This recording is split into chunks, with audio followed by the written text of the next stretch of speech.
Order! Order! You are an incorrigible delinquent at times. Behave yourself, man!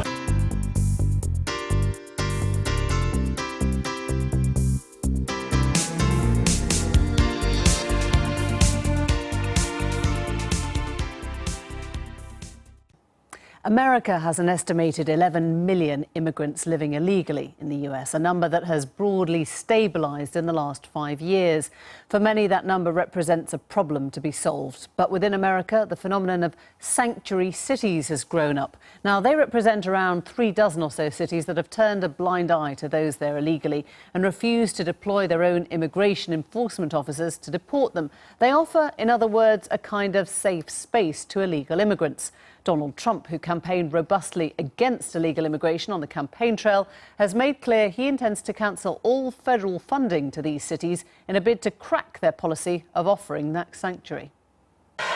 We will end the sanctuary cities that have resulted in so many needless deaths. Cities that refuse to cooperate with federal authorities will not receive taxpayer dollars, and we will work with Congress to pass legislation to protect those jurisdictions that do assist federal authorities. That was Donald Trump on the campaign trail. So what happens now? Will those cities change their tune or stand firm? And can Donald Trump actually follow through on his promise to cut their money? Michael Hancock is the mayor of Denver, one of those sanctuary cities, and he joins us from there now. Mayor Hancock, thanks for your time this evening. And I know that Denver, like New York, like San Francisco, D.C., Chicago, is one of these sanctuary cities. Just explain to us how it works. Well, first of all, thanks for having me, Emily, but I want to make it very clear. The city of Denver never formally adopted a policy to be a sanctuary city.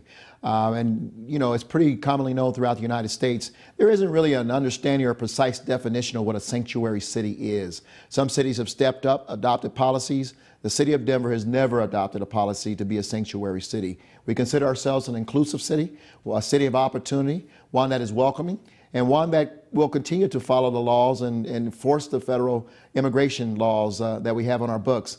What we won't do is violate the constitutional rights of individuals who are here and hold them without a warrant to hold them after their sentence has been settled, or we are free to release them following any proceeding. Okay, so let me just clarify this then. Will Mr. Trump stop you from getting, what is it, $175 million of federal money for how he interprets your actions in the city? Well, we don't know. We don't know what President-elect Trump is going to do. It's still too early to estimate or guess what his overall immigration policy would be.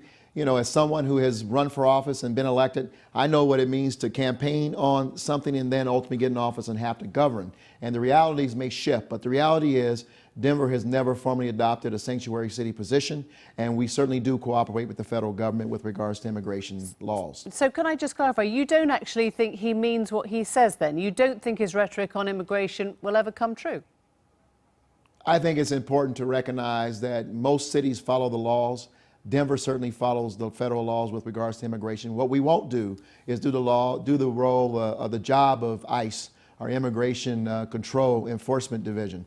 We won't do their job, and we will not, we don't have the policing power or the policing manpower to execute those laws. So we got to allow the federal authorities to do that. But we'll continue to cooperate with the federal government. We'll continue to enforce the laws as we can, up to the point in which our abilities allow us to. Forgive me for coming in, but President-elect Trump had a very strong mandate from the people on this issue of stopping illegal immigration. Don't you have a duty to start enforcing it when that is what America has voted for?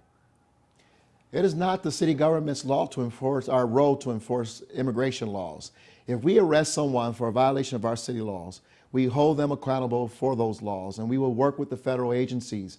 The moment we no longer have a constitutional authority to hold that individual, in other words, they've satisfied their duty or their violation with the city of Denver, then we have to release them. And I think that's where kind of the confusion occurs. Okay, but that's where the confusion comes if you like, let's get to the spirit of what you're doing. The spirit is that broadly you are a welcoming haven for illegal immigrants under a president who's made very clear that he does not agree with illegal immigration in the country. So you are at odds with the policy that America has chosen? We are a city that is welcoming. We are a city that is inclusive. We don't believe in needlessly separating families. We do believe in upholding family values and also holding people accountable who violate the law. Now, someone who is here working hard, trying to pursue the opportunity of freedom and an opportunity of happiness in Denver and in the United States of America, we certainly encourage them to seek legal status while they're here in our city. But at the end of the day, we also do not believe in needlessly separating families and allowing people to live in our city and remain in this inclusive and open city. Would it matter to you if that money were stopped, if you don't receive $170 million with the new administration?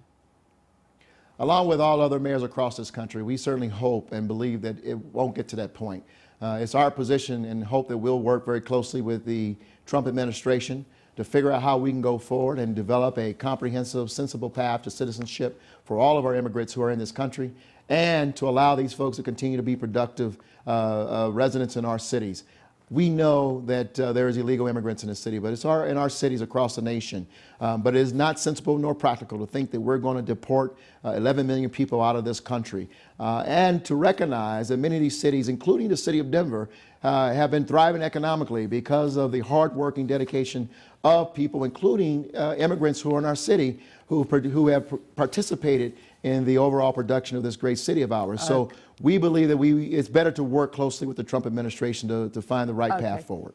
Mayor Hancock, thank you very much indeed. Thanks for joining us on Newsnight. Thank you. I've been getting away with it all